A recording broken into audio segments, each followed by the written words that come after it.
I now give the floor to His Excellency Antonio Guterres, the Secretary General of the United Nations.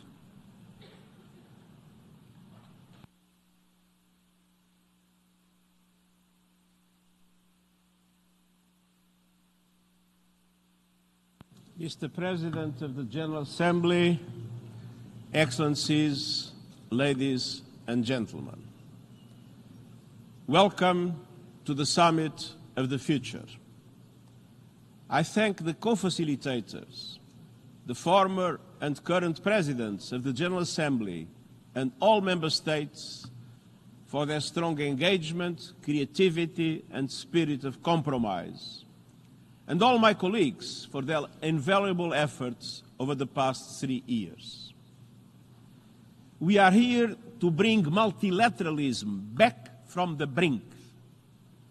I called for this summit to consider deep reforms to make global institutions more legitimate, fair and effective based on the values of the UN Charter. I called for this summit because 21st century challenges require 21st century solutions, frameworks that are networked and inclusive, and that draw on the expertise of all of humanity. I called for this summit because our world is heading off the rails, and we need tough decisions to get back on track. Conflicts are raging and multiplying, from the Middle East to Ukraine and Sudan with no end in sight. Our collective security system is threatened by geopolitical divides, nuclear posturing, and the development of new weapons and theaters of war. Resources that could bring opportunities and hope are invested in death and destruction. Huge inequalities are a brake on sustainable development. Many developing countries are drowning in debt and unable to support their people. And we have no effective global response to emerging, complex, and even existential threats.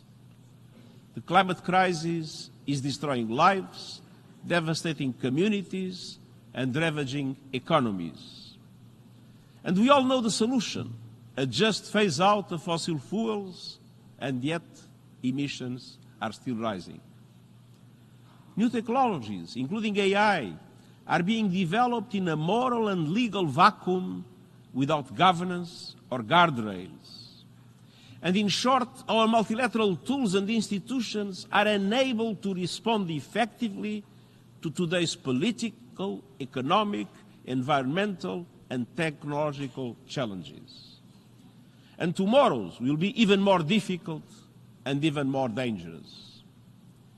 When the United Nations was established nearly 8 years ago, it had 51 member states. Today they are 193. The global economy was less than 1/12 of its current size. As a result, our peace and security tools and institutions and our global financial architecture reflect a bygone era. The United Nations Security Council is outdated, and its authority is eroding. And unless its composition and working methods are reformed, it will eventually lose all credibility. The international financial architecture was established when many of today's developing countries were under colonial rule. It does not represent the realities of today's global economy and is no longer able to resolve economic challenges, debt, climate action, sustainable development. It does not provide the global safety net that developing countries need. Meanwhile, technology, geopolitics, and globalization have transformed power relations. Our world is going through a time of turbulence and a period of transition. But we cannot wait for perfect conditions. We must take the first decisive steps towards updating and reforming international cooperation and make it more networked, more fair, and more inclusive now. And today, thanks to your efforts, we have.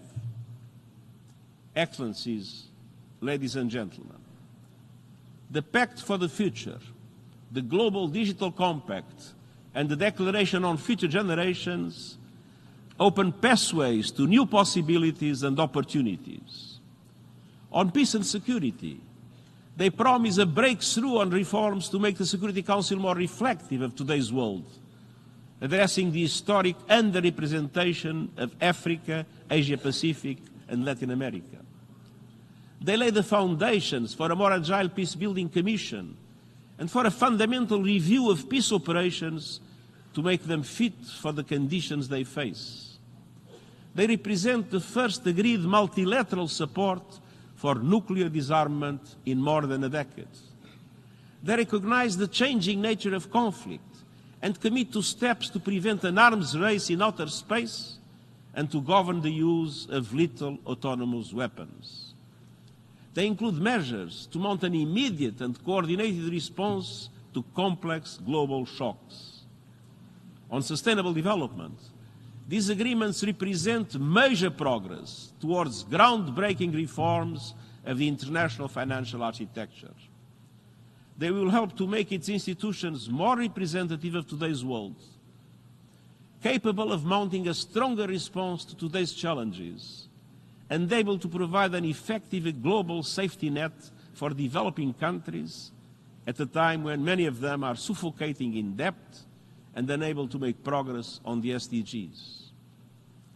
The Pact for the Future is about turbocharging the Sustainable Development Goals and the Paris Agreement, accelerating a just transition away from fossil fuels, and securing a peaceful and livable future for everyone on our planet. It includes a groundbreaking commitment by governments to listen to young people and include them in decision-making at the national and global levels. And it commits to stronger partnerships with civil society, the private sector, local and regional authorities, and more. The Global Digital Compact is based on the principle that technology should benefit everyone. It includes the first truly universal agreement on the international governance of artificial intelligence. It commits governments to establishing an independent international scientific panel on AI and initiating a global dialogue on its governance within the United Nations.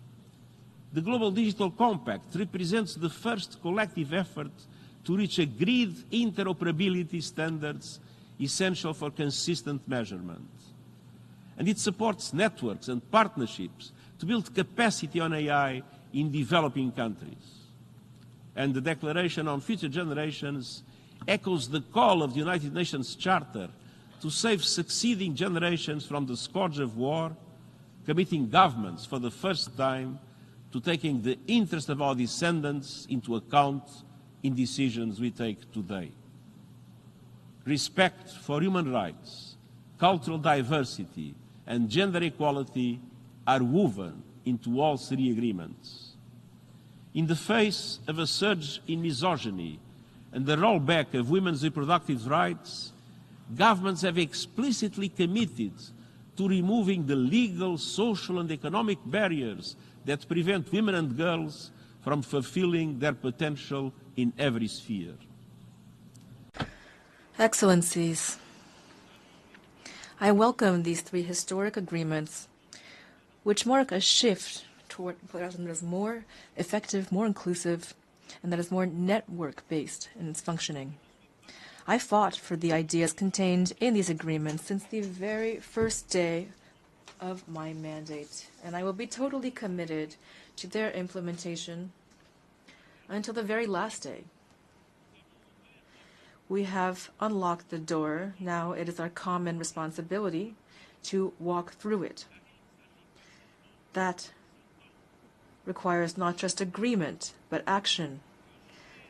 And today, I challenge you to take that action, to implement the Pact for the Future by prioritizing dialogue and negotiation, ending the wars that are tearing our world apart, and reforming the composition and working methods of the Security Council, to accelerate reforms of the international financial system, including at next year's conference on financing for development.